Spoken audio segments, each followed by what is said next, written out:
Hi, it's Andrea here. Now, today I thought I would read and tell you a story that my dad used to read and tell me when I was very little. And these stories originated in Africa. They're a type of story called a trickster tale because all the characters in it are always trying to outsmart each other. And the stories came over from Africa with the enslaved African Americans who worked on the big plantations in America's deep south. And as their circumstances evolved and changed, so the stories evolved and changed. Now, my father grew up in Georgia, and he heard these tales from his granddaddy and his daddy, and they were passed on from generation to generation. One or two writers decided to collate the stories and write them down. One such writer was very famous called Joel Chandler Harris. He put these stories together. But I'm going to tell you one that what was always one of my childhood favorites. It's called Briar Rabbit and the Briar Patch. One day, Brer Fox decided to get Brer Rabbit once and for all. Brer Fox knew that Brer Rabbit liked to go over to the farmer's garden every day for his carrots and his cabbages. Brer Fox decided to hide behind a big old tree right next to the roadside and wait for Brer Rabbit to pass by. The tree was on the edge of a briar patch which had some big old briars and thorns in it. I'm going to wait right here for that sneaky old rabbit and cook him up in a rabbit stew, thought Brer Fox, proud of his sneaky plan. Soon Brer Rabbit came lippity-loppity along the road. Well, old Brer Fox jumped out from behind the tree and he grabbed Brer Rabbit by the neck. I'm going to brew a stew out of you, Rabbit, yelled Brer Fox. Brer Rabbit had to think quickly to outwit Brer Fox and had to do some fast talking. You can cook me up in a big old pot and serve me for dinner, but please don't throw me in over yonder in that briar patch, pleaded Brer Rabbit. Brer Fox thought for a moment. Now, maybe that stew would be too much work for me. I'm going to roast you up instead. You can fire up your stove and serve me with roast taters if you want to, but please don't throw me in the briar patch, pleaded Brer Rabbit again. This was starting to sound like a lot of work to Brer Fox. He really just wanted to get that rabbit out of his hair once and for all. Suddenly Brer Fox knew just the thing to do. Seems to me just about the worst thing I could do to you is throw you in that briar patch, so that's just what I'm going to do. And with that, Brer Fox swung Brer Rabbit over his head in the air and flung him in the briar patch. Ow, I'm going to die, yelled Brer Rabbit as he sailed through the air. But as soon as he landed in that briar patch, all Brer Fox could hear was Brer Rabbit hee-hawing. Brer Fox knew he'd been had again. Oh, Mr. Fox, you should have known better. You see, I was born in this here briar patch. I'm as happy as a crawfish on a riverbed, laughed old Brer Rabbit. Brer Fox was hopping mad.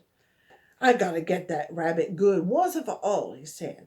Now, he's going over to Miss Goose's birthday party tomorrow, so I'm going to make real friendly with him like and go with him. And when we get to crossing that river, I'm going to throw that rabbit in and he'll be gone for good, sure as. The next day, Brer Rabbit was at his house getting all dressed up, spruced up for Miss Goose's birthday party. And when he saw Brer Fox trotting up the path, he wrapped himself in a blanket and acted real sick-like. What's all this moaning about, Rabbit? Asked Brer Fox. Oh, I'm sick as a dog, Mr. Fox. I ain't gonna make it to Miss Goose's birthday party after all, sighed Brer Rabbit. This is going to help with my plan for sure, thought Brer Fox. He said to Brer Rabbit, now you know you're going to be sorry if you miss that party, Rabbit. I'm going to carry you. Oh, you're mighty kind, Mr. Fox, but surely I can't ride on your back without a saddle, said Brer Rabbit sneakily. Brer Fox went off to find the saddle, and while he was gone, Brer Rabbit picked some flowers for Miss Goose and hid them under his blanket. Brer Fox came back wearing a saddle. Go on, up you go now, he said. You're mighty kind, Mr. Fox, but surely I can't ride in the saddle without having a bridle to steer you, said Brer Rabbit. While Brer Fox went to find a bridle, Brer Rabbit rummaged around in the closet and he found a brown paper bag. I'm going to give that fox a surprise he'll never forget. He thinks he can outfox me, but I'm the foxiest rabbit this side of the Mississippi," Brer Rabbit said with lots of laughter.